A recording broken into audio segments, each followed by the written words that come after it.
Yankees lose another series. At least the losing streak ended, right? So the Yankees are now 3-12 in the last 15 after that 13-game winning streak. And now, as I'm recording this, the Yankees do not occupy a playoff spot. The Toronto Blue Jays have made up 10.5 games in the Yankees since this 3-12 slide. And that includes, of course, that really key, as we talked about last episode, the 4-game sweep at Yankee Stadium, where Toronto, and that was just gigantic to pull that off. And Toronto doesn't seem like they're going to be caught. We have seen how seasons can change quickly, right? So you can never be too sure. And there is one more series with Toronto at Rogers Center, which will not be easy. But the Yankees, it's tough. And this Mets series had a lot. And the last 2 games were, in some ways, classics. It depends on how you look at it. The games were long, like probably too long for most, but really, honestly, epic. And we'll get into that. But yeah, the first game, the Mets just ended up really beating up on the Yankees. A very bad outing from Jordan Montgomery, who has really been, for the most part, good this season. I wish he'd give them more length at times. I wish he'd get them deeper into games. And sometimes it's the Yankees maybe giving him too quick a hook. Sometimes it's him just not being super efficient. But in this one, Montgomery would only go 3 1/3 inning, 5 earned runs, 7 hits, 3 walks, just not good. He didn't really give them a chance to win. And Tyler McGill pitched really well for the Mets. Like, this, again, was a very lopsided game, and it would be one in which, no DH again. So we did not see Luke Voit start in any of these games. I thought maybe it would in one of them. It didn't happen. And I was surprised, I guess. Stanton did not play game 1. He would play game 2 and 3. And, I heard Michael Kay had a problem with it. And I get it. That you want to get Giancarlo Stanton pretty much in there every game. Now, if he played this game, it wouldn't have mattered. The Yankees still would have lost. They got, beat pretty handily. So, but I get that sentiment. But what has been kind of surprising, I guess, is like Gio Urshela, and it's not just him. It is not just him, but he has not been good at all. The defense has not been what you're used to from him, and the offense has just been dreadful. He doesn't walk at all. He strikes out a lot. And this is someone that was, I think, one of the most consistent players on the Yankees the last few seasons. I mean, a guy that you want up there in big moments, someone that you felt like, all right, he can put the bat on the ball. That's just simply not happening. He is always down in the count. But the problem is that, A, Rougned Odor has been just as bad and is not good defensively, and B, they just don't really seem to trust Tyler Wade. And I, in part, understand that, but I wish that he'd get more of a chance to play. What's also interesting is that by the end of the series, Andrew Velazquez was sent down. Now, will he be called up again at some point? Who knows? We'll see. But that's another kind of slightly interesting development. But in this one, the Yanks get off to an early lead as Brett Gardner, who has been doing well. He was thrust into a very tough situation in the last game that we'll talk about. But Gardner would get a one-out triple. And then Aaron Judge would get an RBI groundout, makes it 1-0. But at the bottom of the first, this was a really big play. And Jonathan Villar singles to start it off of Montgomery. Then with 1 out, Conforto would single to move Villar to second. And then it's first and second, 2 out. And Javier Baez hits a single to left. Joey Gallo has a very good arm, makes a great throw to Sanchez, and Villar is dead. Done. But Gary Sanchez, it's one of the worst gaffes I think you'll see, honestly, where Villar kind of tricks him. He's almost looking like he's going to concede the tag, and then he kind of just he goes down and he slides. and Sanchez was like not prepared for that already, and the ruling on the field was out. And I will say this. I don't think that there was enough to overturn this. They would, though. They would overturn this to safe. It's a bad job by Sanchez, really bad. Great throw by Gallo, but kind of surprised that they overturned that. I don't think there was enough to show definitively that he was safe, but Sanchez it's a lazy play. Like, there's no excuse for that to happen. But the Yanks would take the lead again in the second. Joey Gallo homers. And, if Gallo's going to do what he does, then you better get some home runs, and he does it there. And so that makes it 2-1. But then the floodgates would open in the third inning and some bad defense as well. Leadoff single for VR.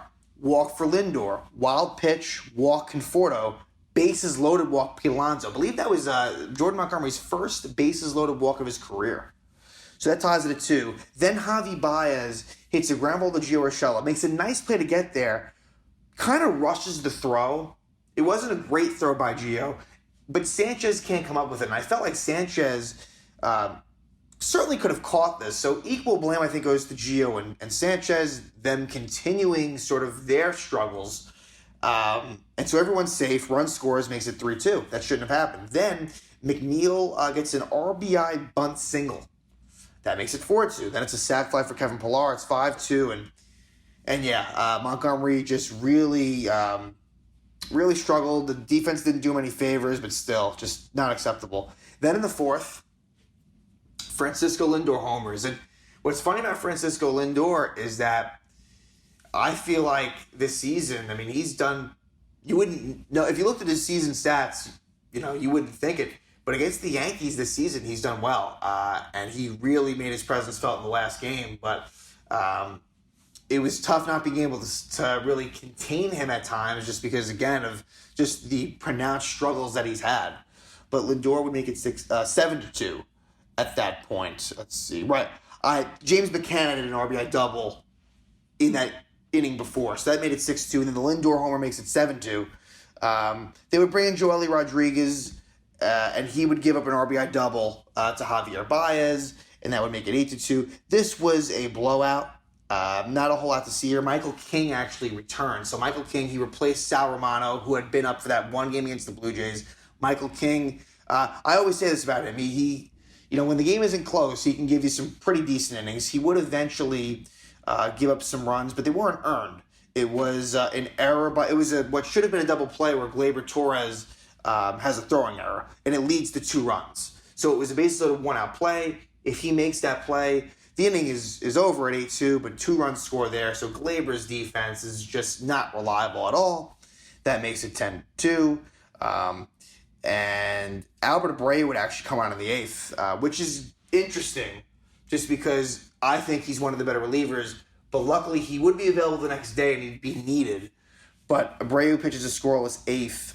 And then in the 9th, Anthony Rizzo, a completely meaningless home run, makes it 10-3, and that's that. So just a bad, poor effort from the Yankees. And at that point, it would extend their losing streak to 7 at that stage.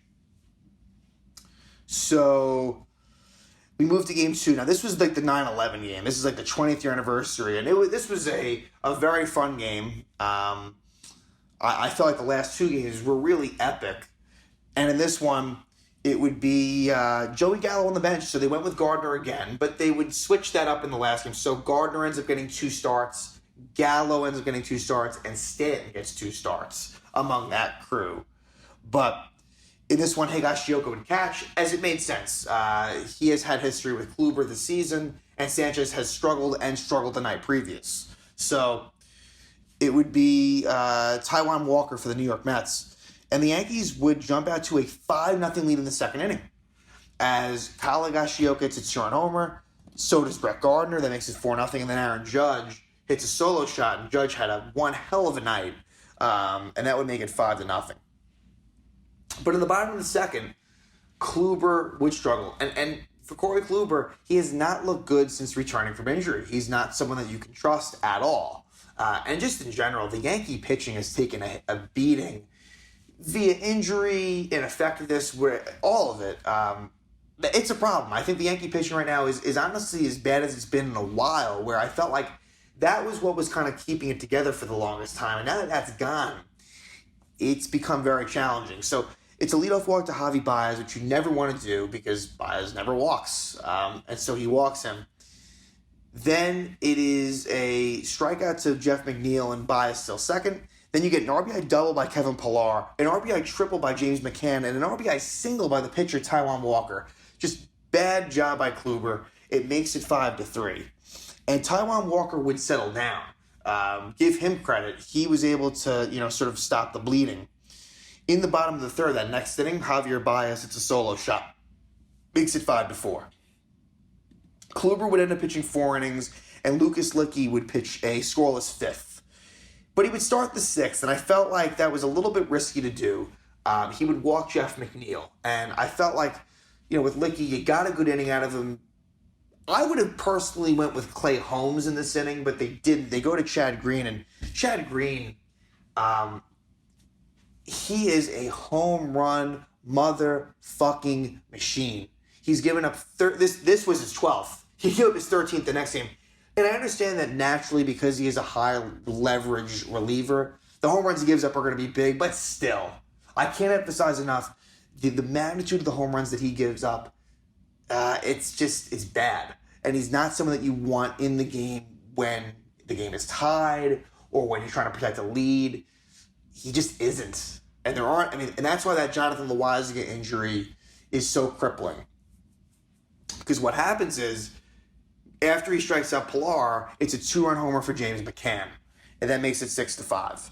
Then in the 7th, Seth Lugo pitches a really good top of the 7th. And he would not come out for the 8th, which I think was a mistake, and it cost the Mets. Luis Rojas, there was a couple decisions, that being one of them in the series, that were mind-boggling.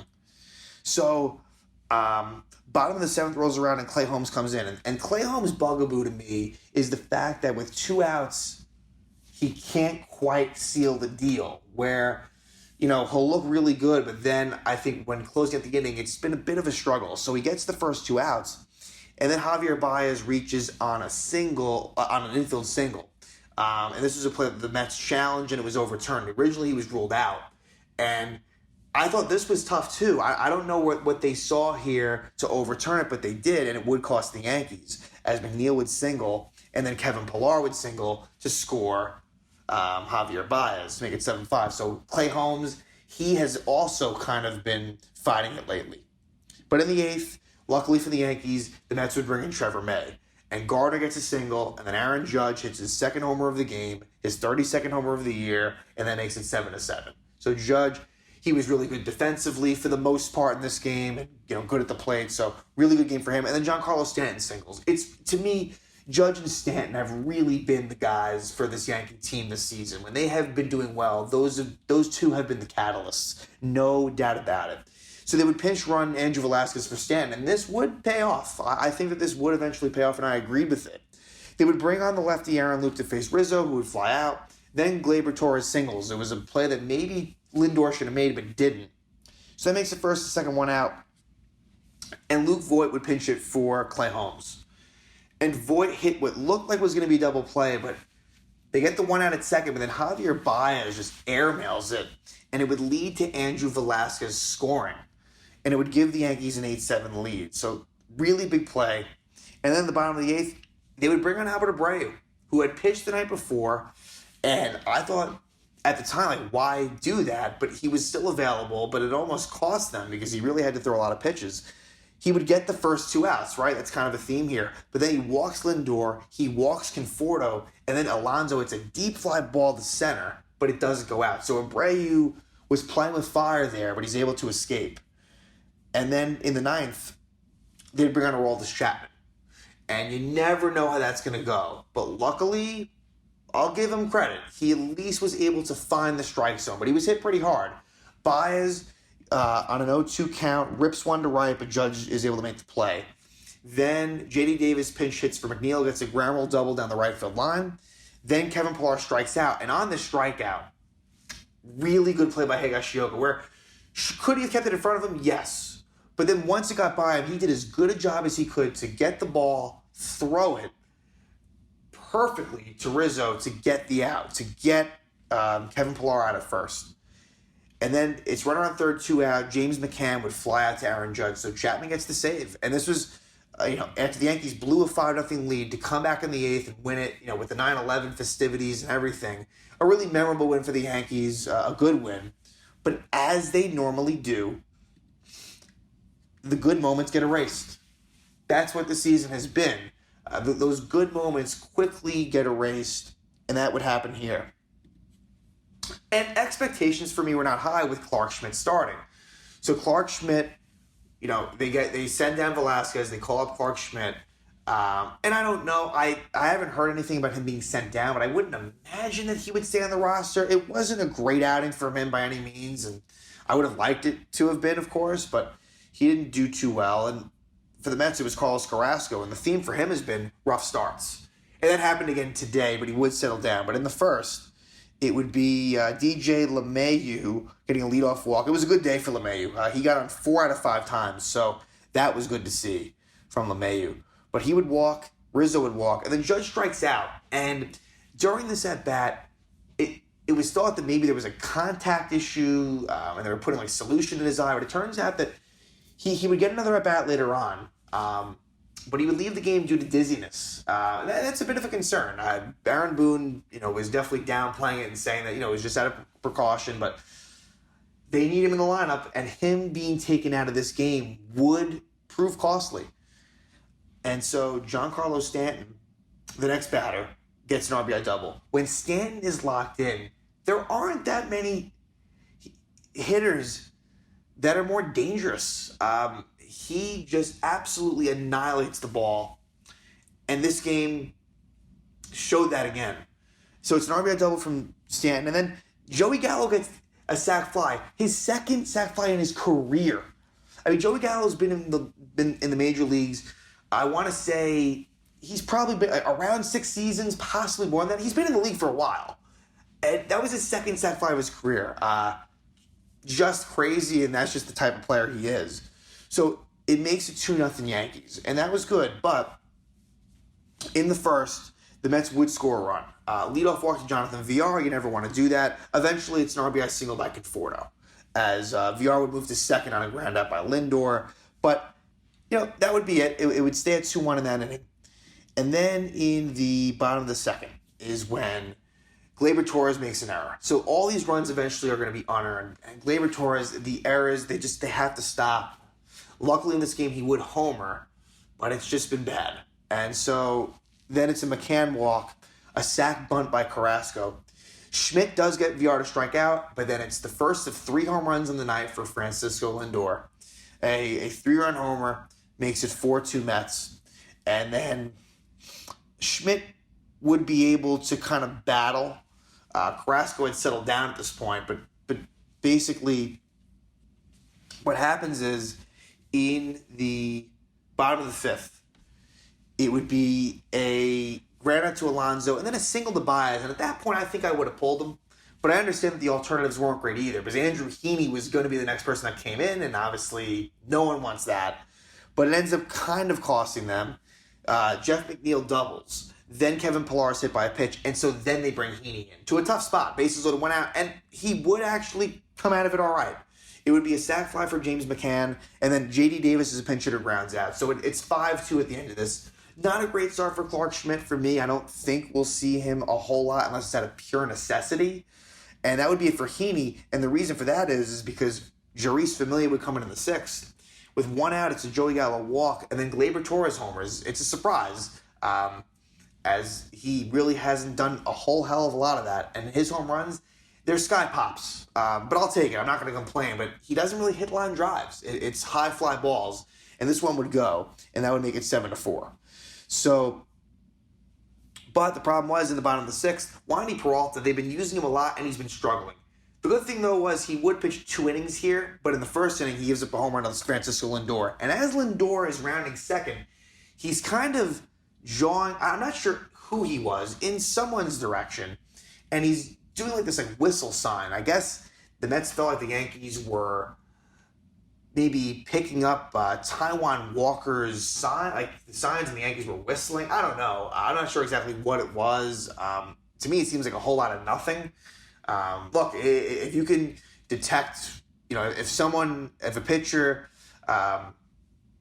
is showing something where you can tell what pitch he's going to throw, I mean, I see no reason why you wouldn't want to relay that. There's nothing illegal about that at all. And who knows, maybe that wasn't the case. It seems like it was kind of downplayed a bit after the game. But Lindor was being a little bit obnoxious, to be honest with you, especially for someone who really has struggled mightily this season. But give him credit, he had a great night. And so the Mets make it 6-4 at that point. Then in the seventh, one of the dumbest managerial moves I can remember by Luis Rojas. It's a leadoff single by DJ LeMahieu. Then they bring in the lefty Brad Hand. Rizzo grounds out. LeMahieu moves to second. Gardner strikes out. So it's runner on second with 2 out. And Giancarlo Stanton's up, who has been red hot, who's historically great against lefties, and Joey Gallo's on deck. And they somehow pitched to Stanton. It made no sense. And what does Stanton do? He crushes a 2-run homer. Just absolutely dumb. And as Stanton's rounding second, he starts talking to Lindor, and the bench is clear. It got pretty heated.